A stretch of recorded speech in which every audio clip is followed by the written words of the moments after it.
ಇದೇ ವಿಚಾರಕ್ಕೆ ಸಂಬಂಧಪಟ್ಟ ಹಾಗೆ ಪೊಲೀಸರು 3 ಆಯಾಮಗಳಲ್ಲಿ ತನಿಖೆಯನ್ನು ಆರಂಭ ಮಾಡಿದ್ದಾರೆ. ಮಾರತಹಳ್ಳಿ ಪೊಲೀಸರು ಆರೋಪಿ ಡಾಕ್ಟರ್ ಮಹೇಂದ್ರ ರೆಡ್ಡಿಗೆ ಅನೈತಿಕ ಅಕ್ರಮ ಸಂಬಂಧ ಶಂಕೆಯಲ್ಲಿ ಒಂದು ಆಂಗಲ್ ಅಲ್ಲಿ ತನಿಖೆ. ಹಾಗಾಗಿ ಈತನ ಮೊಬೈಲ್ ಕೂಡ ವಶಕ್ಕೆ ಪಡೆದು ಪೊಲೀಸರು ಪರಿಶೀಲನೆ ಕಳಿಸಿದ್ದಾರೆ. ಈತನಿಗೆ ಅಕ್ರಮ ಸಂಬಂಧ ಇದೆಯಲ್ವಾ, ಹಾಗಾಗಿ ಫೋನ್ನಲ್ಲಿ ಒಂದಷ್ಟು ಮಾಹಿತಿಗಳು ಇದ್ರ ಬಗ್ಗೆ ಲಭ್ಯ ಆಗುತ್ತೆ. ಬಿಕಾಸ್ ಆತ ವಾಟ್ಸ್ಆ್ಯಪ್ನಲ್ಲಿ ರೆಗ್ಯುಲರ್ ಆಗಿ ಚಾಟ್ ಮಾಡೋದು, ಕಂಟಿನ್ಯೂಸ್ ಆಗಿ ಕಾಲ್ ಮಾಡ್ಕೊಂಡಿರೋದು, ಮೆಸೇಜ್ಗಳನ್ನು ಮಾಡ್ತಿದ್ನಲ್ಲ, ಇದೆಲ್ಲವನ್ನ ಕೂಡ ಪೊಲೀಸರು ವಿಚಾರಣೆಯಲ್ಲಿ ಹಾಗೆ ತನಿಖೆಯ ಹಂತದಲ್ಲಿ ಹೊರಗೆ ತರಲಿಕ್ಕಿದ್ದಾರೆ. ಇನ್ನು ಎರಡನೇದು ಹಣಕಾಸಿನ ವಿಚಾರ. ಸಮಾಜದಲ್ಲಿ ನಮ್ಗೇನೋ ದೊಡ್ಡ ಹೆಸರಿದೆ, ನಾವು ದುಡ್ಡಿರೋರು ಅಂತ ಹೇಳಿ ತೋರಿಸ್ಕೊಂಡ್ರು ಕೂಡ ಎಷ್ಟರ ಮಟ್ಟಿಗೆ ಮನಿ ಮೈಂಡೆಡ್ ಆಗಿರ್ತಾರೆ, ಧನ ಪಿಶಾಚಿಗಳಾಗಿರ್ತಾರೆ ಅನ್ನುವಂಥದ್ದನ್ನ ಈಗ ಪೊಲೀಸರ ತನಿಖೆಯಿಂದ ಹೊರ ತೆಗೆಯುವಂತ ನಿಟ್ಟಿನಲ್ಲಿ ಹಣಕಾಸಿನ ಆಯಾಮದಲ್ಲಿ ತನಿಖೆ. ಇನ್ನು ಮೂರನೇದು ಪತ್ನಿಗೆ ಅನಾರೋಗ್ಯ, ಹಂಗಾಗಿ ಆಕೆ ಬೇಡ ಅಂತ ಹೇಳಿ ಕೊಲೆ ಮಾಡಿದ್ನ ಅನ್ನುವ ಆಯಾಮದಲ್ಲಿ ಕೂಡ ತನಿಖೆಯನ್ನ ಮಾಡಲಾಗ್ತಾ ಇದೆ.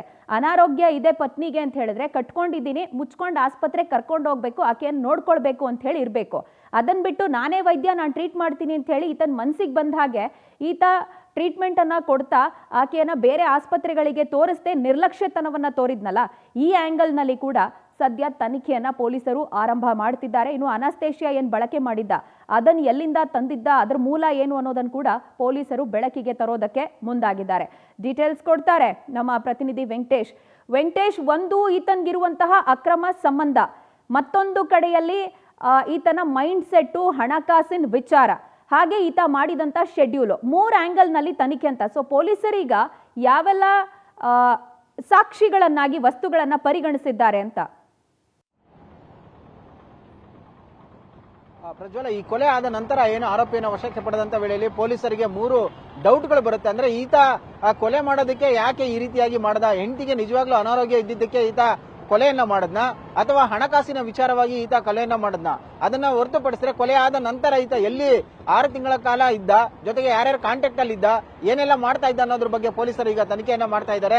ಆರಂಭಿಕವಾಗಿ ಈತ ಯಾಕೆ ಈ ರೀತಿಯಾಗಿ ಮಾಡ್ದ ಅನ್ನೋಂತಂದ್ರೆ ಇಲ್ಲಿ ಪ್ರಮುಖವಾಗಿ ಗಮನಿಸಬೇಕಾದಂತ ವಿಚಾರ ಅಂತ ಹೇಳಿದ್ರೆ, 2 ಕುಟುಂಬಗಳು ಕೂಡ ಕೋಟ್ಯಾಂತರ ರೂಪಾಯಿ ಹಣ ಹೊಂದಿದ್ದಾರೆ, ಯಾರಿಗೂ ಕೂಡ ಅದರ ಅವಶ್ಯಕತೆ ಇಲ್ಲ ಅನ್ನುವಂಥದ್ದು ಮೇಲ್ನೋಟಕ್ಕೆ ಕೂಡ ಗೊತ್ತಾಗ್ತಾ ಇದೆ. ಯಾಕಂತ ಹೇಳಿದ್ರೆ ಒಂದ್ ವೇಳೆ ಏನಾದ್ರೂ ಹಣಕಾಸಿನ ವಿಚಾರಕ್ಕೆ ಡಿಮ್ಯಾಂಡ್ ಮಾಡಿದ್ದಾನೆ ಅಂತ ಹೇಳಿ ಗೊತ್ತಾದ್ರೆ, ಯಾಕಂತ ಹೇಳಿದ್ರೆ ಅದನ್ನು ಕೂಡ ಇವರು ಕ್ಲೈಮ್ ಮಾಡ್ಕೊಳ್ಬಹುದು, ನಮಗೂ ಸಾಕಷ್ಟು ದುಡ್ಡಿದೆ, ಆ ದುಡ್ಡಿನ ಅವಶ್ಯಕತೆ ನಮಗಿಲ್ಲ ಅಂತ ಹೇಳಿ ಅದನ್ನು ಕೂಡ ಹೇಳ್ಕೊಳ್ಬಹುದು. ಜೊತೆಗೆ ಅದಾದ ಬಳಿಕ ಈತನಿಗೆ ಹಲವು ಯುವತಿಯರ ಜೊತೆ ಇರುವಂತಹ ಒಂದು ಸಂಬಂಧ ವಿಚಾರಗಳೇನಿದೆ, ಅದು ವಿಡಿಯೋ ಕಾಲ್ ಆಗಿರ್ಬೋದು, ವಾಟ್ಸ್ಆಪ್ ಚಾಟ್ಗಳಾಗಿರ್ಬೋದು, ಎಲ್ಲವನ್ನೂ ಕೂಡ ಮಾಡ್ತಾ ಇದ್ದಿದ್ದು ಕೂಡ ಗೊತ್ತಾಗಿರುವಂತದ್ದು. ಹಾಗಾಗಿ ಆತನ ಒಂದು ಫೋನ್ ಕಾಲ್ ಹಿಸ್ಟ್ರಿಯನ್ನು ಕೂಡ ತೆಗೆಯೋದಕ್ಕೆ ಈಗ ಮುಂದಾಗಿದ್ದಾರೆ.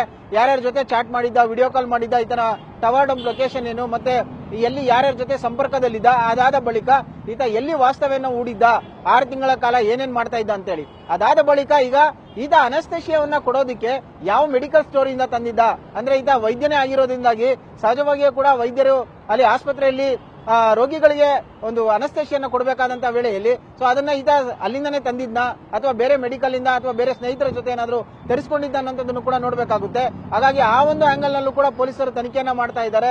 ಅವನಿಗೆ ಯಾರು ತಂದು ಕೊಟ್ರು, ಎಲ್ಲಿಂದ ಬಂತು, ಎಷ್ಟು ಪ್ರಮಾಣದಲ್ಲಿ ಈ ಒಂದು ಡೋಸೇಜ್ ಅನ್ನ ಕೊಡ್ತಾ ಇದ್ದ, ಆ ಡೋಸೇಜ್ ಅನ್ನ ಕೊಡುವಂತಹ ಸಂದರ್ಭದಲ್ಲಿ ಆತ ಯಾವ ರೀತಿಯಾಗಿ ಆಕೆಯ ಜೊತೆ ಮಾತಾಡ್ತಾ ಇದ್ದ, ಅಕಸ್ಮಾತ್ ಏನಾದ್ರು ಈ ಒಂದು ಅನಸ್ತೇಷಿಯಾ ಕೊಟ್ಟಂತ ನಂತರ ಆಕೆಗೆ ಎಚ್ಚರಿಕೆ ಆದ ನಂತರ ಮತ್ತೆ ಅದೇ ರೀತಿಯಾದಂತಹ ಒಂದು ಟ್ರೀಟ್ಮೆಂಟ್ ಅನ್ನ ಕೊಡ್ತಿದ್ನ, ಈ ಕೊಲ್ಲುವ ಉದ್ದೇಶದಿಂದಾಗಿ ಕೊಡ್ತಾ ಇದ್ನ, ಯಾವ ಒಂದು ಕಾರಣಕ್ಕೋಸ್ಕರ ಇವನು ಈ ರೀತಿಯಾಗಿ ಮಾಡಿದ್ದಾನೆ ಅನ್ನುವಂಥದ್ದನ್ನ ಹಲವು ಆಯಾಮಗಳಲ್ಲಿ ಪೊಲೀಸರು ಈಗ ತನಿಖೆಯನ್ನು ಮುಂದುವರಿಸಿರುವಂತದ್ದು. ಪ್ರಜ್ವಲ. ಫೈನ್ ವೆಂಕಟೇಶ್, ಥ್ಯಾಂಕ್ ಯು ತಮ್ಮೆಲ್ಲ ಡೀಟೇಲ್ಸ್ಗೆ.